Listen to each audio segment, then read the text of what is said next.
രാഹുൽ മാങ്കൂട്ടത്തിൽ എംഎൽഎയുമായി ബന്ധപ്പെട്ട കേസുകളിൽ പോലീസ് നടപടികളെല്ലാം ഫലപ്രദമെന്ന് മുഖ്യമന്ത്രി പിണറായി വിജയൻ. എന്നാൽ കണ്ണുവെട്ടിച്ച് ചിലർ രാഹുലിന് സംരക്ഷണമൊരുക്കുകയാണ്.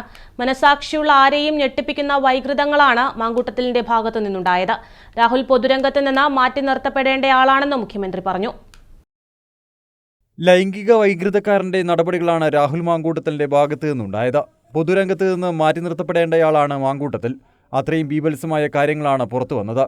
കോൺഗ്രസിനെ എല്ലാം നേരത്തെ അറിയാമായിരുന്നു. എന്നിട്ടും രാഹുലിനെ ഭാവിയിലെ നിക്ഷേപമെന്ന് വിശേഷിപ്പിച്ചു. രാഹുലിനെ എതിർത്താൽ വെട്ടുകിളിക്കൂട്ടം പോലെ സൈബർ ആക്രമണം നടക്കുന്നു. രാഹുലിനെ സംരക്ഷിക്കുന്ന നിലപാട് കോൺഗ്രസ് അവസാനിപ്പിക്കണം. ഏതെല്ലാം രീതിയിലുള്ള വിവരങ്ങളാണ് പുറത്തു വന്നത്? എത്ര ബീഭത്സമായ കാര്യങ്ങളാണ്! നമുക്ക് സാധാരണഗതിയിൽ പ്രതീക്ഷിക്കാൻ കഴിയുന്ന കാര്യങ്ങളാണോ വന്ന കാര്യങ്ങൾ? ഞാനതാകെ ഇപ്പോൾ വീണ്ടും ആവർത്തിച്ച് പറയാനൊന്നും ഉദ്ദേശിക്കുന്നില്ല. കാരണം നിങ്ങൾക്കെല്ലാവർക്കും അറിയാവുന്ന കാര്യമാണ്. മനുഷ്യ മനസാക്ഷിയുള്ള ആരെയും ഞെട്ടിപ്പിക്കുന്ന വൈകൃതങ്ങളല്ലേ ഉണ്ടായിട്ടുള്ളത്. അതൊരു കൃത്യമായ ഒരു ലൈംഗിക വൈകൃതക്കാരൻ്റെ നടപടികളല്ലേ ഉണ്ടായിരുന്നു. ഒരു പൊതുപ്രവർത്തകന് ചേർന്നതാണോ? പൊതുസമൂഹത്തിന് ചേർന്നതാണോ? അത്തരമൊരു പൊതുപ്രവർത്തകനെ സാധാരണഗതിയിൽ പൊതുപ്രവർത്തനത്തിൽ നിന്ന് ഇത്തരം ആരോപണങ്ങൾ വരുമ്പോൾ തന്നെ മാറ്റി നിർത്താനല്ലേ ശ്രമിക്കേണ്ടിയിരുന്നത്. ഇപ്പോൾ വന്നിടത്തോളം കാര്യങ്ങൾ വന്നാൽ ആദ്യം വന്ന വാർത്തകളെല്ലാവരും ഇത് നേരത്തെ തന്നെ ഇതുമായി ബന്ധപ്പെട്ട വിവരങ്ങൾ നേതൃത്വം അറിഞ്ഞിരുന്നു എന്നല്ലേ പറയുന്നത്.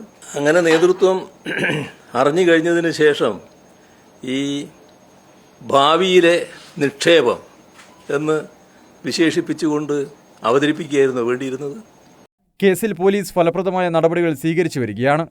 പോലീസ് ഫലപ്രദമായ നടപടികളാണ് ആ കാര്യത്തിൽ സ്വീകരിച്ചു വരുന്നത്. പക്ഷേ പോലീസിൻ്റെ കണ്ണുവെട്ടിച്ച് ഈ പറയുന്ന പ്രതിക്ക് സംരക്ഷണമൊരുക്കുന്നതിനുള്ള നടപടികളാണ് ചിലർ സ്വീകരിച്ചിട്ടുള്ളത്. കിഫ്ബിക്കെതിരെയുള്ള നോട്ടീസ് പരിഹാസ്യമാണ്. തെരഞ്ഞെടുപ്പ് മുന്നിൽ കണ്ടുള്ള നീക്കമാണ് നോട്ടീസെന്നും മുഖ്യമന്ത്രി പറഞ്ഞു. അതിൽ അവസാനം പറഞ്ഞ കാര്യം തെരഞ്ഞെടുപ്പ് എടുക്കുമ്പോൾ ചില കാര്യങ്ങൾ ഉണ്ടാവുമല്ലോ. അതിൻ്റെ ഭാഗമായിട്ട് പല കാര്യങ്ങൾ ആലോചിക്കുന്നുണ്ടാകാം. അതിലൊന്നായിരിക്കാം ഇത്. ഇനി എന്തൊക്കെയാണ് വരാനുള്ളത് എന്ന് അവർക്കേ അറിയാവൂ, നമുക്കറിയില്ലല്ലോ. പക്ഷെ ഇത് വളരെ പരിഹാസ്യമായിപ്പോയി. കാരണം ഈ കിഫ്ബിക്കെതിരെയുള്ള നോട്ടീസ് എന്ന് പറയുന്നത് തീർത്തും പരിഹാസ്യമായൊരു കാര്യമാണ്. News desk Kannur vision.